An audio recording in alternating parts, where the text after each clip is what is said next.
गला 26 तारीख दिन हरिशंकर ठाणे सरपंच आरो PWD SDO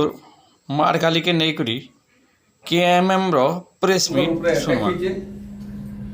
से हरिशंकर रो जेन काम चली छे से काम के ओडिशा लेजिस्लेटिव असेंबली रो PAC committee public account committee आसी निजे तदारक करू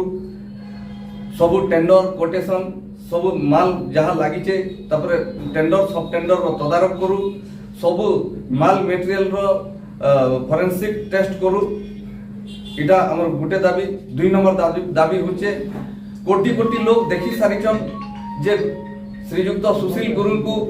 जीवन में मारी देवार लगी आक्रमण होइतिला जदि सेने जने वीडियो उठाउतिले नै उठैतिले निश्चय आज गुरु बाबू मरी जेथिते किंतु पुलिस जानी सुनी करी दफा कोहଳ कर दैछे 307 जगह 323 लगे छे आज हमें दाबी करूछु जे 307 लगे करी से एसडीओ और तांकर जेई और वाक सरकार जेन माने सहयोग करथिले सेमान के तुरंत गिरफ्त करू और कोर्ट पठो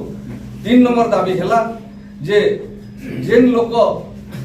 सरकारी आचरण विधि नहीं जानी और माल लगी बसुचे सेंता सरकारी ऑफिसर के चाकरी रु बर्खास्त करा जाऊ आउ जेन ऑफिसर मामला के रफा दफा करबा लगी प्राणपणे उद्यम करी करी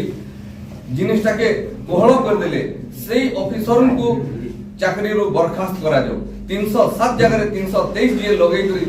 मामला के अति हल्का कर दैछन तांकू भी चाकरी रु बर्खास्त करि जा जाऊ किंबा हमर कोसलांचल एरिया रु बाहर के ट्रांसफर कर दिया जाऊ इटा हमर मुख्य दाबी अछि।